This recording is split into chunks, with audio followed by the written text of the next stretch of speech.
میں آپ کی اجازت سے مفتیان اکرام سے ایک بات پوچھنا چاہوں گا بڑے ادب احترام کے ساتھ کہ جیسے کہ آپ نے فرمایا کہ اگر کسی نے مذاق میں کہہ دیا ہے یا فرض کیجئے کہ ڈرامے کی جو بات آئی کہ ڈرامے میں ریئل میاں بیوی ہیں لیکن انہوں نے ڈرامے میں ڈائیلاگ بولتے ہوئے طلاق کہا تو طلاق نافذ ہو جائے گی جبکہ اس کی نیت یہ نہیں تھی. تو کیا یہ صورت نکاح کی بھی رہے گی کہ دو ایکٹر ایکٹریسز کام کر رہے ہیں ڈرامے میں اور انہوں نے ڈرامے میں شادی ہوئی ان کی, تو کیا وہ شادی ہو جائے گی؟ جی ہاں بالکل, خوش رکھے, اللہ آپ کو سلامت رکھے. پاکستان میں جوڑے ہی جوڑے ہیں سارے. تو یہ تو پھر پاکستان, کیونکہ پاکستان کی تاریخ میں ہزاروں ڈرامے اللہ نے بنائے ہی جوڑے ہیں جی. اصل میں یہ بحث نہیں ہے, مطلب ڈرامے میں نکاح ہو جائے گا فرمایا. جی بالکل ہو جاتا ہے. اگر دیکھیے دو گواہوں کی موجودگی میں, وہ جو سین ہو رہا ہوتا ہے وہ دو گواہوں کی موجودگی میں ہو رہا ہوتا ہے. عوام دیکھ رہی ہے دو گواہوں کی موجودگی میں اگر دو شخص آپس میں ایجاب و قبول کرتے ہیں شرعی طور پر جو طریقہ ہے, تو اگرچہ وہ مذاقن بھی کرتے ہیں, مذاق کی بات نہیں, ڈرامے کی بات ہو رہی, تو ڈرامہ بھی مطلب وہ ریل میں تو نہیں ہے نا. اگر وہ کرتے ہیں تو یہ نکاح بھی ہو جائے گا. اس کے اوپر ایک منٹ سر, اس کے اوپر چیک اینڈ بیلنس کیوں رکھا گیا؟ بخاری میں بھی بڑی کمزور حدیثیں ہیں موجود, ویسے تو بخاری بھی شامل ہے. جی میری بات آپ مکمل کرنے دیں کہ اس کے اوپر اتنا چیک اینڈ بیلنس کیوں رکھا گیا ہے کہ طلاق نکاح اس کو مذاق میں بھی آپ نہ لیں, یہ نافذ ہوگا. مذاق نہیں ہے, مان لی بات, ہم نے تو آپ کی بغیر دلیل کے بات مان لی, ہم تو ماننے والوں میں سے آپ کو.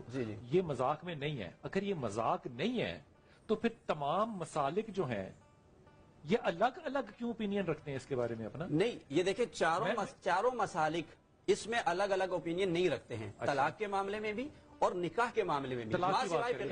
لیکن اہل حدیث تو الگ موقف رکھتے ہیں. اہل حدیث کوئی مسلک نہیں ہے, اہل حدیث کوئی مسلک نہیں ہے, اہل حدیث غیر مقلد ہیں. فقہ جعفریہ کے مطابق چونکہ وہ جس حدیث کا حوالہ دے رہے ہیں, ہمارے حدیث کا جو سلسلہ ہے, جو راویوں کا سلسلہ ہے, جو معتبر سلسلہ ہے, وہ اور طریق سے اور احناف کے اور طریق سے. تو بہرحال ہمارے یہاں پر آپ کا طریقہ امام زین العابدین, امام جعفر صادق, ان جعفر ابن محمد صادق. سر صرف طریق کا ہی مسئلہ ہوگا, باقی کوئی مسئلہ نہیں ہے. امام اعظم ابو حنیفہ کے جو پیر و مرشد ہیں وہ کون ہے؟ جی جی جی وہ امام جانتے ہیں نا, امام جعفر صادق علیہ السلام. امام جعفر صادق کی تو ہے. تو امام جعفر صادق علیہ السلام کے تمام اقوال کو انہوں نے اختیار نہیں کیا نا, تو اس لیے وہ طریقہ مختلف ہو گیا. امام جعفر صادق از امام محمد باقر, از امام زین العابدین, از امام حسین علیہ السلام, از امام علی علیہ السلام, اور ان رسول اللہ صلی اللہ علیہ وآلہ وسلم. فقہ جعفریہ میں ایک تو یہ ہے کہ طلاق کا ایک عربی صیغہ ہے. سیغہ سے مراد مطلب اس کا کال ہے, اس کو کہنا پڑے گا. خود شوہر کو یا تو کہنا پڑے گا اگر اسے عربی آتی ہے, اگر اسے عربی نہیں آتی تو کوئی ایسا اویلیبل ہے کہ جو اس کی جانب سے اس صیغے کو جاری کر سکے. جیسے نکاح کا بھی صیغہ عربی میں ہے, اسے خود بھی پڑھ سکتا ہے وہ, اگر نہیں پڑھ سکتا وہ دیکھ کے بھی پڑھ سکتا ہے. صیغے کا مطلب کیا ہوتا ہے؟ نیت ہے. نہیں, صیغے کا مطلب یہ ہوتا ہے کہ ایک فارمولا, ایک کوٹیشن, تو اسے یہ کہنا ہے اور اس پر وہ طلاق جاری ہوگی. اور یہ اس لیے کہنا ہے تاکہ اس کی نیت کے اوپر کوئی شک نہ رہ جائے کہ یہ یہی کرنا چاہتا ہے جو کہہ رہا ہے. ساتھ میں طلاق کے معاملے میں بھی فقہ جعفریہ کے مطابق دو عادل گواہوں کی ضرورت ہے, اس کے بغیر نہیں. جی جی, تو یہ ایک اضافی شرط ہے. بہرحال اللہ سبحانہ و تعالیٰ نے اسے اس طرح سے رکھا ہے کہ مشکل سے مشکل پروسیس سے ایک انسان گزرے سوچ سمجھ کر, آسان نہیں کرنا, کہ دو عادل گواہ اس کے سامنے ہوں تب جا کے وہ طلاق کا صیغہ جاری کرے, اور بھی اس کی اگر وہ تنہائی میں کر دے, اگر وہ تنہائی میں کر دے تو وہ نافذ نہیں ہوگا. اسی طریقے سے اگر مذاق میں بول دے تو وہ نافذ نہیں ہوگا, کیونکہ ہمارے وہ جو انما الاعمال بالنیات کی حدیث ہے وہ غالب ہے. وہ حدیث ہے, بخاری کی حدیث ہے, وہ حدیث تو ہے, وہی تو حدیث ہم کہہ رہے ہیں بلال بھائی, اسی حدیث کی تو بات ہم کر رہے ہیں. حدیث تو پھر اس میں پوری نیت پڑھ رہے ہیں نا, تلاوت کر رہے ہیں نا.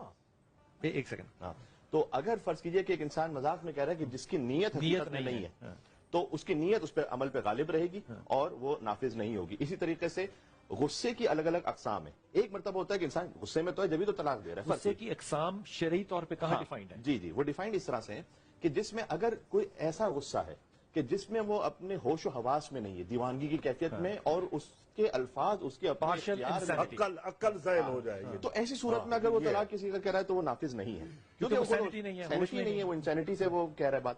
لیکن اگر ایک ایسا غصہ ہے کہ جو عام غصہ آ جاتا ہے, اور لیکن اس کو سوچ سمجھ کے کہہ رہا ہے, غصے ہی میں چاہے کہہ رہا ہوں لیکن اسے پتا ہے کہ میں کون سے الفاظ استعمال کر رہا ہوں, تو ایسی صورت میں پھر نافذ ہوگا. لیکن اگر وہ دو عادل گواہوں کے سامنے ہو, یہ نہیں کہ اگر تنہائی میں اس نے کہہ دیا, تو یہ عادل گواہوں کا ہونا جو ہے یہ شرط ہے کہ وہ دو بندے ایسے جو کہ عادل ہوں اور اس کے جاننے والے ہوں. جاننے والے ضروری نہیں, جاننے والے ضروری نہیں, لیکن عادل کا مطلب اچھا یہ دونوں عادل گواہ عورت بھی لے کر آ سکتی ہے.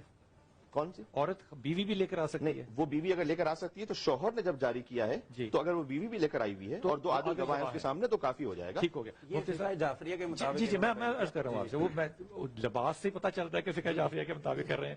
حضور اقدس, کیا نیت کا دار و مدار اعمال پر بھاری ہے یا اعمال کا ہونا بھاری ہے نیت پہ؟ دیکھیے مسئلہ یہ ہے کہ یہ جو طلاق کا مسئلہ ہے میرے سوال کا جواب چھوڑ دیں، یہ طلاق سے جڑا ہوا ہے. میں جو جاننا چاہتا ہوں وہ یہ ہے کہ یا اس حدیث کو چھوڑ دیں، وہ آپ کی بات میں بڑے ادب سے کہہ رہا ہوں. میں یہ جاننا چاہ رہا ہوں کہ نیت بھاری ہے طلاق دینے میں یا نہیں، صرف عمل ہی بھاری ہے؟ نہیں، نیت کا اس میں دیکھیں عبادات کے اندر جو ہے نیت معتبر ہے، اس کے علاوہ بقیہ جو انسان کے افعال ہیں اس میں ظاہری اس کے جو عبادات میں نیت معتبر ہوتی ہے. معتبر اس کا مطلب میں اگر بغیر نیت کے نماز میں نے ادا کر دی تو وہ ادا نہیں ہوگی؟ بالکل نہیں ہوگی. اچھا یہی نیت جو ہے نکاح میں ضروری ہے؟ یہی نہیں، نکاح میں نہیں. نکاح میں ضروری. آپ نے کمال مطلب آپشن دے دی مجھے، میں نکاح کرتا رہوں دل میں نیت ہی نہ رکھوں. بالکل نہ رکھیں آپ. الفاظ سے اگر آپ نے اجابت یار نہیں ہنسنا، خدا کے واسطے یہ سنجیدہ مسئلہ ہے. نہیں میں آپ کو بتا رہا ہوں. یار صوفی صاحب ہنس رہے ہیں. نہیں